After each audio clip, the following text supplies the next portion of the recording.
ሰላም ሰላም ውድ አድማጮቻችን፣ ይህ የስፖርት ነው። እንግዲህ በዛሬው ፕሮግራማችን እንደ አድማጮቻችን አንቶን ሴማዮን በሚመለከት ቸልሲ ስላለው ፍላጎት ፕሮግራም እየሰራው ነበር። ነገር ግን ፕሮግራሙ በፍጥነት ነው እንግዲህ ቸልሲ ከዚህ ዝውውር ውስጥ የወጣው። ታዲያ ቸልሲ ምን አጋጠመው? ማንስ የተሻለው አሉ? የቸልሲ የዝውውር ፖሊሲ ኤንዞ ማሬስካ ጋር ምን አይነት ግንኙነት አለው? ማሬስካ በእንደዚህ አይነት ፍላጎቶችና መቋረጦች ሁሌም በታዳጊ ተጫዋቾችን በማስፈረም ብቻ ቸልሲ ቤት ውስጥ ለውጥ ይመጣል ወይ? እነዚህንና ሌሎች መረጃዎችን አጠናቅሬ ተመልሼ መጥቻለሁ። ውድ አድማጮቻችን በሴማዩ ዝውውር አካባቢ ያለውን መረጃ ላደረሳችሁ ነው። ምን ይሰማችኋል? ኮሜንት መስጫ ቦክስ ላይ ጻፉልኝ። እንግዲህ መረጃዎቹ እንደሚያሳዩት ከሆነ ዩናይትድ በክረምቱ ይህንን ተጫዋች ለማስፈረም በሚገባ ሞክሯል። አልተሳካም። ተጫዋቹ አንደኛ ከነ ሚንቦሞና ኩኛ እኩል ክፍያን ይፈልግ ነበር። እዛ በህዳር ወር አካባቢ በርነማውዝ ሊቨርፑል ንግግሮችን አድርገው ነበር። እንግዲህ ሪቻርድ ሂውስ የቀድሞ የበርነማውዝ ስፖርቲንግ ዳይሬክተር እንደነበር የምታውቁት ነው። ንግግሮቹ ግን ብዙ መሄድ አልቻሉም። በሊቨርፑል አምኖ ለዚህ ተጫዋች ከፍተኛ ገንዘብ ማውጣት አልፈለገም። ነገር ግን ከዚህ በኋላ ማንቸስተር ሲቲ እና ማንቸስተር ዩናይትድ አሁንም ፍላጎታቸውን እንዲሁም ቸልሲ በዚህ ዝውውር ላይ ገቡ። ቸልሲ እንግዲህ ትናንት ወደ 4 ሰዓት አካባቢ ነው እንግዲህ ንግግሮችን ለማድረግ ኤጀንቱ ጋር አነጋገረ። ኤጀንቱ ጋር ንግግሮችን አደረጉ። ኦልሞስት ግን ከሰዓት ውሳኔያቸውን በአንዴ ወሰኑ ተጫዋቹን ላለማስፈረም። አንዱ ሊሆን የሚችለው የሚገመቱት ሀሳቦች አሉ ቸልሲ ከዚህ ዝውውር የወጣበት። አንደኛው ተጠባቂ የሚሆነው ምክንያት የቸልሲ የደሞዝ ጉዳይ ነው። ተጫዋቹ እድሜው ፒኩ ላይ ነው የሚገኘው። 5 ዓመቱ ነው ያለው። ኦልሞስት 26 ዓመት ይሆነዋል። ስለዚህ የተሻለ ደሞዝ ይጠይቃል። በእንግሊዝ ፕሪሚየር ሊግ ጎሎች እያስቆጠረ ስለሆነ ከቸልሲ ከፍተኛ ተከፋዮች አንዱ መሆን ይፈልጋል። ያንን ቸልሲ ያደርግለታሉ። አንዱ ትልቅ ችግር የሚሆነው ይህ ነው ሊሆን የሚችለው ብዬ ማስቡ። ቸልሲ የደሞዝ የዋጋው ጉዳይ ብዙ የሚያስቸግራቸው አይመስለኝም ያን ያክል። ነገር ግን በዩኤፋ ሩል ደግሞ መክፈል የማይችሉት ርከን እንዳለባቸው ይታወቃል አይደለም? ቸልሲ ከዛ ማለፍ የማይችልበት ያ ማሳሳቢ ሁኔታ ሆኖ መነሳት ይጠበቅበታል። ሴማዮ እንግዲህ የድሮግባ አድናቂ እንደነበር፣ የድሮግባን መሪ አድርጎ ብዙ ጊዜ እንደታየ ብዙ መረጃዎች ያሳያሉ።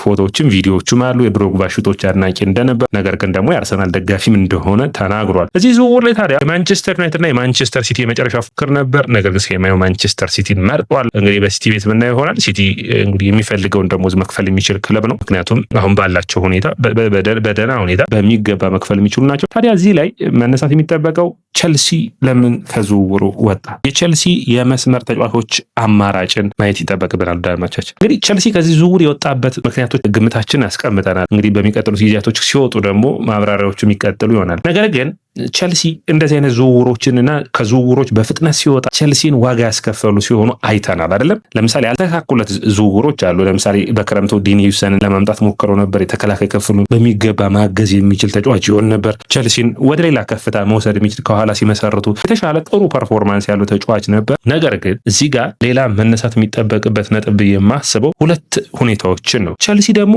ፈልጓቸው ንግግሮቹ በሚገባ ሄደው የተቋርጠዋል። አሁን የኦሊሴ ዝውውር ሁሌም የቸልሲ ደጋፊዎችን ልብ በጣም የሚያስቆጭ እድል ነበር አይደለም? ኦልሞስት ወደ ቸልሲ ለመምጣት ተስማምቶ አዲስ ኮንትራት ነው ፈርሞ በፓላስ የቆየ። በሁለተኛው ጊዜም በሚገባ ሞክረው በደሞዝ ጉዳይ ነው ወደ ባየር ነው ሄደው። ኦሊሴ አሁን በዓለም ላይ ካሉ ምርጥ የቀይ መስመር ተመላላሾች ውስጥ አንዱ ነው። ይህንን እድል ማምለጣቸው የኤዜም ላይ ፍላጎት ነበራቸው፣ ገፍተው አልሄዱም። እንደ ሴማዮ ማለት ነው። እንደዚህ ሙከራዎችን ያደረጉት ቸልሲ ካሉ ተጫዋቾች እንዲሁ ያሉትን ተጫዋቾች እንዳጠቃለን እንኳን ከዚህ ስብስብ በጥር ቀንሶ ተጫዋቾችን ማስፈረም ይጠበቅበታል። እነማንን? ታይሪክ ጆርጅን፣ ቦናናቴን እዚህ ስብስብ ውስጥ መልቀቅ የሚጠበቅባቸው ይመስለኛል። ታይሪክ ጆርጅ እድሎች አሉት። ነገር ግን በቃ ከዚህ በኋላ ልምዶችን ማግኘት ስለሚጠበቅበት በቀጥታ ወደ ሌላ ቡድን ቢሄድ የሚጠበቅ ይመስለኛል። ቦናናቴን ይህ ነው የሚባል ለውጦችን ለቸልሲ እያመጣ ስላልሆነ መልቀቁ አስፈላጊ ነው ብዬ አስባለሁ። ቸልሲ ጆቫኒ ኩንዳ፣ ስቴፋን ዊሊያን ኩንዴ እንግዲህ ትናንት እንደነገርኳችሁ ጉዳት አጋጥሞታል። ጉዳቱን ጤና ምርመራውን እያደረገ ነው። የሚቀጥለው ዓመት የቸልሲ ስብስብን ይከታከላል። በውሰት 1 ዓመት ይቆይ ወይስ በቸልሲ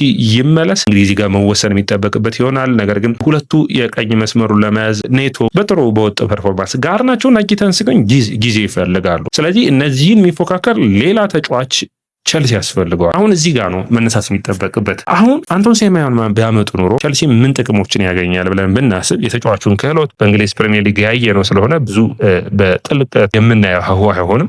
ነገር ግን ሴማዮ እንግዲህ 26 ዓመት አሁን ጥር ሲመጣ የሚሞላው ነው። ይህ ተጫዋች በፕሪሚየር ሊጉ እንግዲህ አሁን ውድድር እንኳን 16 ጨዋታዎችን አድርጎ 8 ጎሎችና 3 አሲስት አድርጓል።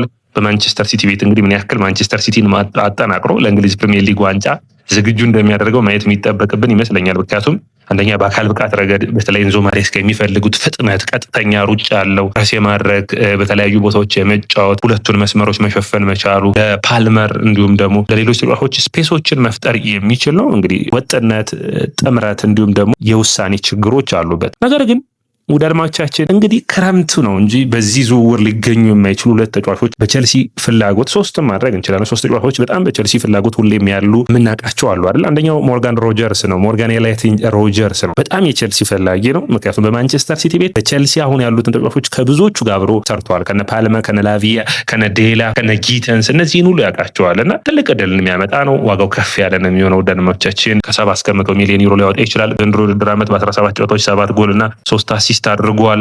በተለይ ከግራ መስመር ላይ የተነሳ በጣም የተለየ ብቃትን ማሳየት የሚችል ተጫዋች ነው። በተለይ ኳሶችን ወደፊት ይዞ ሲሄድ ድሪብል የማድረግ አቅሙ። ስለ ሮጀርስ በቃ እንግሊዝ ፕሪሚየር ሊግን የሚያይ ሰው በደንብ የሚያውቀው ነው። ለቸልሲ እንዴት ይጣመራሉ ብላችሁ ስታስቡ ከፓልመር ጋር በጣም የተሻለ ውህደትን መፍጠር የሚችል እንግሊዛዊ ነው። በአካል ብቃቱ ረገድ በድሎችን በመፍጠር በጠንካራ ሰራተኝነቱ እንግዲህ የወጥነት የአጨራረስ ችግሮች ይታዩበታል። ነገር ግን ማደግ የሚችል ነው። ገና እድሜው 22 ዓመቱ ላይ የሚገኝ ነው። በጣም አስደናቂ ተጫዋች ነው። ውድ አድማጮቻችን እንግዲህ በጣም ጥሩ ፐርፎርማንስ ካላቸው ተጫዋቾች ውስጥ አንዱ ይህ ተጫዋች ነው። ሌላኛው እንግዲህ በቸልሲ በአርሰናል በብዙዎቹ የሚፈለገው ኬነን ይልዲዝ ነው። እንግዲህ አሁን እነዚህ ምንድነው የምነግራችሁ ደርማቻችን በእግር ኳስ ምርጥ ፐርፎርማንስ ያላቸውን እንደ መደርደሪያ ብቆጥሯቸው ደርማቻችን የመጨረሻው ጥግ ላይ ያሉ ተጫዋቾች ናቸው። ነገር ግን ቸልሲ በድጋሚ እንደ ሁለቱንም ተጫዋቾች ብታቸው ጊተንስንም ጋርናቸውንም አይነት ተጫዋቾችን አሁንም የሚያስፈርም ከሆነ በእኔ እይታ ዴላፕም ሁለተኛ አጥቂ መሆን የሚችል እንጂ ሌላ አጥቂ ያስፈልግ ነበር። የዴላፕ ዝውውር ላይ በክረምቷን በጣም ሳይው የነበረው ብዙ ጊዜኛ በፕሮግራማችን ያወራነው ኢቲኬ ላይ ከፍተኛ የሆነ ቸልሲ ፍላጎት ነበር።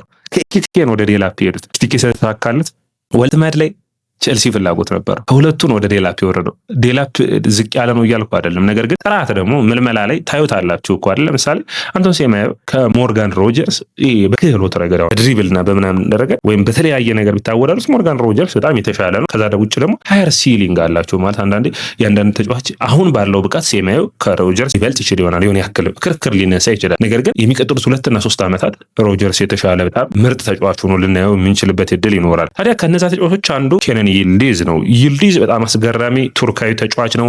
20 ዓመቱ ላይ ይገኛል። ምንም 20 ዓመቱ እንኳን ቢሆን ግን በእንግሊዝ ፕሪሚየር ሊግም የተጫወተ ልምድ ባይኖረውም በእግር ኳስ ክህሎቱ በብቃቱ ግን ከነ ስቴፋን ዊሊያን አይነት የነ ፓልመር አይነት ተጫዋች ነው። ቴክኒካሊ በጣም ድሪብል ማድረግ የሚችል ፓስ መቆጣጠር 10 ቁጥር መጫወት የሚችል በተለያዩ ቦታዎች የሚችል በአካል ብቃቱ በእድሎችን በመፍጠር በጣም የተረጋጋ በጫናዎች ውስጥ ቡድንን ተሸክሞ መውጣት የሚችል ነው። እንግዲህ ታዳጊ ተጫዋቾች ብዙ ጊዜ የወጥነት ችግርና አጨራረሳቸውን ማሻሻል ምክንያቱም ከዛ መድረስ የሚችሉበት አቅም ይኖራል። ያን በወጥነት በብቃት ይቀጥሉታል ወይ የሚለው ትልቁ ጥያቄ ነው። ሌላኛው እንግዲህ ቸልሲ ያለፉትን 3 ዓመታት ሲፈልገው የነበረው ኒኮ ዊሊያምስ ነው። ኒኮ ዊሊያምስ አዲስ ኮንትራት መፈረሙ ነው ለቸልሲ ትንሽ አስቸጋሪ ያደረገበት እንጂ ይህ ተጫዋች በጣም አስደናቂ ክህሎት ያለው ተጫዋች ነው። ማድሪድ እንግዲህ ይፈልገዋል። ሌላኛው የሚፈልገው ቡድን አርሰናል ነው፣ ባየር ሙኒክ ይፈልጉታል። ነገር ግን ቸልሲ አሁንም ይህንን የግራ መስመሩን ለማደስ ኒኮ ዊሊያምስ 23 ዓመቱ ላይ መገኘቱ ተከትሎ በጣም ተመራጭ ተጫዋች ነው የሚሆነው። በላሊጋ ጥሩ ፐርፎርማንስ የሚያሳይ ነው። በተለይ ፍጥነቱ፣ የአንድ ለአንድ ግንኙነቱን፣ እድሎችን መፍጠር መቻሉ እንግዲህ ኒኮ ዊሊያምስ እና ኬነን ይልዲዝ ከሌላ ሊግ መምጣታቸውን ተከትሎ ከእንግሊዝ ፕሪሚየር ሊግ ደግሞ ሞርጋን ሮጀርስ እነዚህ በጣም ለቸልሲ የተለዩ ይሆናሉ። ነገር ግን በሴማዩ ዝውውር ቸልሲዎች ሙሉ በሙሉ በማንቸስተር ሲቲ ተሸንፈው ወጥተዋል።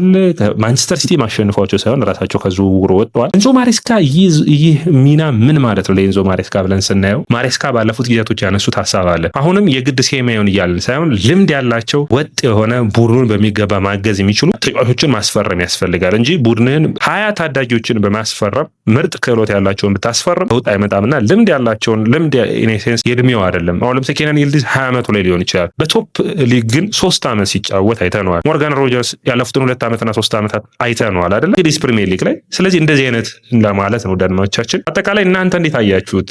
የቸልሲና የአንቶን ሰማያዊ የ4 ሰዓታት ብቻ የቆየ ፍላጎትና በ4 ሰዓታት ውስጥ ከዝውውሩ መውጣታቸውን እንዴት አያችሁት? የእናንተን አስተያየትና ኮሜንት የሚጠብቅ ነው የሚሆነው። ይህ የያ ስፖርት ነው። የያ ስፖርትን ላይክ፣ ሼር፣ ኮሜንት፣ ሰብስክራይብ ማድረጋችሁን አትርሱ።